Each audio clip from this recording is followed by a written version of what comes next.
एक भी कमेटी ऐसी नहीं बनाई भारत सरकार। और जितने एग्रीमेंट साइन हुए हैं टेक्नोलॉजी ट्रांसफर के नाम पर, वो सब की सब रिजेक्टेड और रिडंडेंट टेक्नोलॉजी है इस देश में। और टेक्नोलॉजी कैसे आती है, एक सॉलिड एग्जांपल मैं आपको दूं। हिंदुस्तान में एक कंपनी आई जिसका नाम था कैलविनेटर, अमेरिकन कंपनी, मल्टीनेशनल। हमारे यहां रेफ्रिजरेटर लेके आई। क्यों आई था? उनके मन में दया आ गई कि हिंदुस्तान के लोगों को ठंडा पानी पिलाना। सच्चाई यह थी कि कैलविनेटर की मार्केटिंग खत्म हो गई पूरे यूरोप, अमेरिका में। क्यों खत्म हुई? क्योंकि अमेरिका और यूरोप के देशों में एक प्रॉब्लम शुरू हो गई क्लोरोफ्लोरोकार्बन के एमिशन की, सीएफसी। तो सीएफसी एमिशन की जब प्रॉब्लम शुरू हुई, और खासकर ये नॉर्डिक कंट्रीज में बड़ी भारी प्रॉब्लम हो गई, स्कैंडिनेवियन कंट्रीज में बड़ी भारी प्रॉब्लम हो गई। तो वहां क्या हुआ कि ये जितनी रेफ्रिजरेशन की टेक्नोलॉजी है, इस पूरी की पूरी टेक्नोलॉजी में सीएफसी बहुत बुरी तरह से एमिट होती है। और सीएफसी के एमिशन से होता क्या है, हमारे वातावरण में ओजोन होती है, और ये ओजोन हमारे लिए बहुत जरूरी है। ओजोन अगर ना हो पूरे वातावरण में तो हम जिंदा नहीं रह सकते, क्योंकि सूर्य की किरणें जो आती हैं उनमें अल्ट्रावायलेट रेज होती हैं, और वो अल्ट्रावायलेट रेज इतनी खतरनाक होती हैं कि आपकी चमड़ी पर अगर सीधे पड़े वो अल्ट्रावायलेट रेज, तो आपकी चमड़ी जो है जल जाएगी, स्किन कैंसर होने की संभावना बढ़ जाती है। तो ये रेफ्रिजरेशन की और एयर कंडीशनिंग की जितनी टेक्नोलॉजी दुनिया में डेवलप हुई है, इसके सबसे बड़े दुष्परिणाम निकले कि सीएफसी एमिशंस बहुत बढ़ गए, और इतने बढ़ गए कि इन नॉर्डिक कंट्रीज के ऊपर ओजोन में एक बड़ा भारी होल हो गया, छेद हो गया। तो उनके यहां क्या प्रॉब्लम हुई, गर्मी बढ़ गई, और जैसे ही गर्मी बढ़ी तो बर्फ पिघलना शुरू हो गई। और आपको मालूम है यूरोप में पूरे के पूरे पोर्शन में 1/3 तो सिर्फ बर्फ ही बर्फ है। तो वो बर्फ पिघलना शुरू हुई, और जैसे बर्फ पिघलना शुरू हुई तो नदियों में पानी ज्यादा आने लगा, और पानी ज्यादा आने लगा तो बाढ़ आने लगी। आपको मालूम है साल भर पहले लॉस एंजलिस में बाढ़ आई, जिसमें पूरा का पूरा शहर बह गया। इतना बड़ा मैनेजमेंट था अमेरिका का, कुछ नहीं कर पाया, लॉस एंजलिस में बाढ़ आई। बाद में पता चला कि क्यों आई वो बाढ़, इसलिए आई कि अमेरिका में गर्मी बढ़ गई है, तो बर्फ ज्यादा पिघल रही है, ग्लेशियर्स ज्यादा पिघल रहे हैं, नदियों में पानी बढ़ गया। क्यों बढ़ गया? क्योंकि कार्बन एमिशन है और सीएफसी एमिशन है, दोनों टेम्परेचर इंक्रीज कर रहे हैं। तो इन सारे देशों में एक भयंकर किस्म की घबराहट पैदा हुई, और उस घबराहट के चक्कर में इन्होंने क्या किया, इन 12-13 देशों ने, जो अमीर देश माने जाते हैं, एक समझौता कर लिया। क्या समझौता किया कि धीरे धीरे सीएफसी एमिशन हम खत्म करते चले जाएंगे, और सन 2000 में तो बिल्कुल टोटली स्टॉप कर देंगे, कार्बन एमिशन भी खत्म कर देंगे और सीएफसी एमिशन भी खत्म कर देंगे।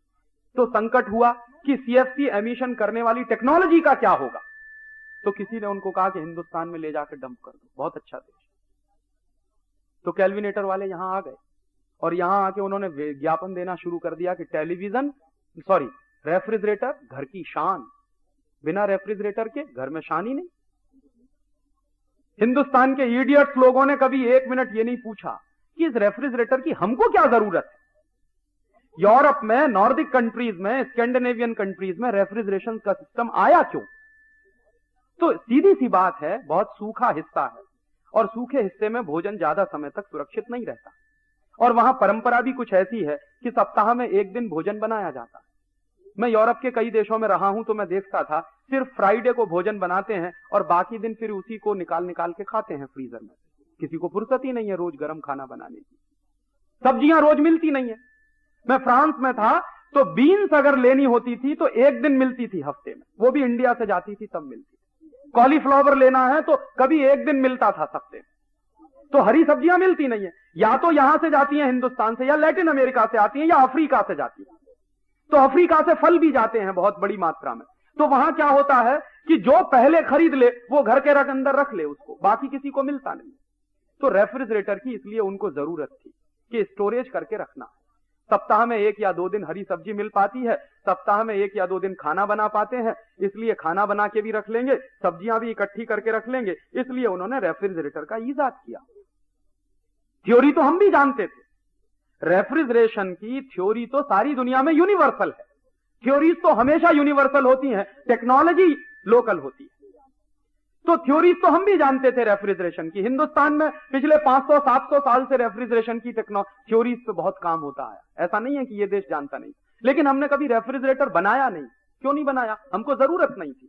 क्यों नहीं जरूरत थी? रोज इस देश में सवेरे भी ताजी सब्जी लीजिए, शाम को भी मिल जाएगी। और मेरे अपने शहर में तो 3 टाइम मिलती है, सवेरे अलग मिलती है, दोपहर को अलग मिलती है, शाम को अलग मिलती है।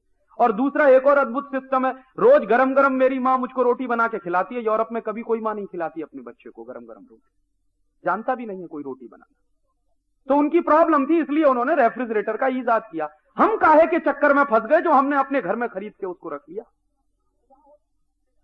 तो ये क्या होता है कि टेक्नोलॉजी आपकी जरूरत की नहीं है, लेकिन वो टेक्नोलॉजी आपकी जबरदस्ती जरूरत बनाई जाती।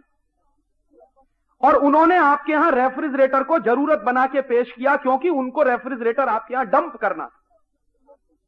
उनको अपने यहां सीएफसी की प्रॉब्लम से छुटकारा पाना था, उनको अपने यहां एमिशन की प्रॉब्लम से छुटकारा पाना था, इसलिए आपके देश में लाके रेफ्रिजरेटर डंप किया। और वो डंप होने वाली चीज बिकेगी कैसे? तो उसके लिए हैवी एडवर्टीजमेंट उन्होंने किया। और वो एडवर्टीजमेंट बड़े जबरदस्त तरीके से एक एक आदमी के चुभोया जाता था। कैसे चुभोया जाता था? आपका घर कुछ भी नहीं है अगर उसमें रेफ्रिजरेटर नहीं। और रोज रोज रात दिन कोई अगर आपको ऐसे ही कोचे कि आपका घर कुछ नहीं है अगर आपके घर में रेफ्रिजरेटर नहीं है, आपका घर बहुत रद्दी है अगर आपके घर में रेफ्रिजरेटर नहीं है, तो घर की शान बढ़ाने के लिए एक न एक दिन तो आप ले ही आएंगे, क्योंकि रोज रोज यही सुन रहे हैं। और वो हम ले आए हमारे घर में, हमको मालूम नहीं कि हम उसका क्या इस्तेमाल करें, क्योंकि वो टेक्नोलॉजी इंडियन नहीं है, टेक्नोलॉजी यूरोपियन है। थ्योरीज हो सकती है इंडियन यूरोपियन एक जैसी, लेकिन टेक्नोलॉजी तो इंडियन यूरोपियन एक जैसी होती नहीं। उनको जरूरत थी, उन्होंने वैसी टेक्नोलॉजी बनाई, हमको जरूरत नहीं थी, हमने वैसी टेक्नोलॉजी नहीं बनाई। अब जब फ्रिज आ गया हमारे घर में, तो देखिए पूरा घर कैसे बदलता। मैंने देखा कि जिनके घरों में फ्रिज आ गया तो उन्होंने अपने घर को रीस्ट्रक्चर कर दिया। कैसे रीस्ट्रक्चर किया? कि पहले वो रोज ताजी सब्जी खरीद कर लाते थे, फिर जबरदस्ती एक साथ 10-10 किलो सब्जी लाने लगे, क्योंकि भरना तो चाहिए फ्रिज। और ला के भरने लगे उसमें। फिर क्या हुआ? इस देश में बड़ा अच्छा शुद्ध पानी मिलता था माटले का, तो जबरदस्ती माटला बंद करके रेफ्रिजरेटर में पानी रखना चाहिए। हिंदुस्तान में शायद बहुत इडियोटिक लोग मिलेंगे जो प्लास्टिक की बोतल में पीने का पानी भर के रखते हैं रेफ्रिजरेटर के अंदर। दुनिया में सबसे रद्दी चीज है प्लास्टिक। यूरोप के तो कई देशों में प्लास्टिक बैन होने जा रहा है, जापान ने तो पहले ही बैन कर दिया। 5-6 साल से जापान में प्लास्टिक की चीजों का उत्पादन लगातार कम किया जा रहा है। और वहां जापान में एक नियम है कि कोई भी खाने पीने की चीज प्लास्टिक पैकिंग में नहीं होनी चाहिए। सरकार ने बाकायदा नोटिफिकेशन जारी कर दिया। हमने क्या किया? क्योंकि फ्रिज आ गया है घर में, तो फ्रिज का इस्तेमाल भी होना चाहिए। हमको मालूम नहीं है कि इसका सही इस्तेमाल क्या है, तो पानी भी उसमें रखना चालू कर दिया। अब प्लास्टिक की बोतल में पानी रखा हुआ, मेहमान आया, साहब पानी पिएंगे, तो सीधे बोतल निकाल के उसके सामने पेश कर दिया। ये नहीं कि पानी को गिलास में डाल के पेश करें, बोतल निकाल के पेश करेंगे ताकि पता तो चले कि हमारे घर में फ्रिज है। अगर गिलास में भर के ले जाएंगे तो पता नहीं माटले का है कि फ्रिज का है, पता ही नहीं चलेगा मेहमान को। और सारी दुनिया के साइंटिस्ट कहते हैं, मेडिकल साइंस के एक्सपर्ट कहते हैं कि फ्रिज का पानी एक ही काम करता है, कॉन्स्टिपेशन बढ़ाता है। यूरोप और अमेरिका में मैं जितने दिन देखा रहा, मैंने हर तीसरे चौथे आदमी को कॉन्स्टिपेशन का मरीज पाया। और अभी तो उनकी जो फिगर्स आए हैं, लेटेस्ट फिगर, वो तो चौंकाने वाले हैं। 90% पॉपुलेशन यूरोपियन ब्लॉक में कॉन्स्टिपेशन का शिकार है। और इतना जबरदस्त कॉन्स्टिपेशन वहां होता था।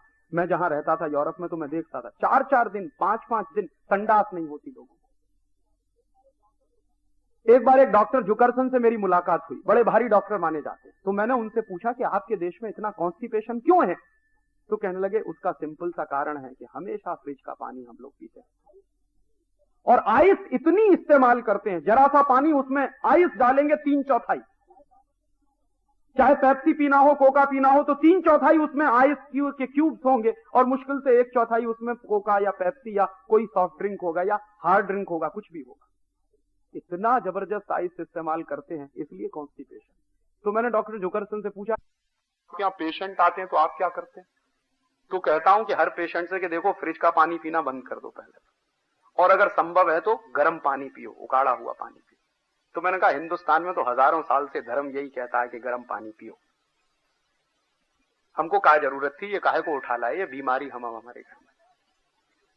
तो हमारे पास इतनी भी चॉइस नहीं है जुडिशियस कि किसको हम टेक्नोलॉजी कहें और किसको हम रिजेक्टेड और रिडंडेंट टेक्नोलॉजी कहें। और सच्चाई यह है कि जो चीज यूरोप में रिजेक्ट हो जाती है, जो वहां रिडंडेंट घोषित कर दी जाती है, उसी को उठा के हिंदुस्तान में इस्तेमाल करना चालू कर देते। तो उनकी प्रॉब्लम थी, इसलिए उन्होंने रेफ्रिजरेटर का ईजाद किया। हम काहे के चक्कर में फंस गए जो हमने अपने घर में खरीद के उसको रख लिया। तो ये क्या होता है कि टेक्नोलॉजी आपकी जरूरत की नहीं है, लेकिन वो टेक्नोलॉजी आपकी जबरदस्ती जरूरत बनाई जाती। और उन्होंने आपके यहां रेफ्रिजरेटर को जरूरत बना के पेश किया, क्योंकि उनको रेफ्रिजरेटर आपके यहां डंप करना था। उनको अपने यहां सीएफसी की प्रॉब्लम से छुटकारा पाना था, उनको अपने यहां एमिशन की प्रॉब्लम से छुटकारा पाना था, इसलिए आपके देश में लाके रेफ्रिजरेटर डंप।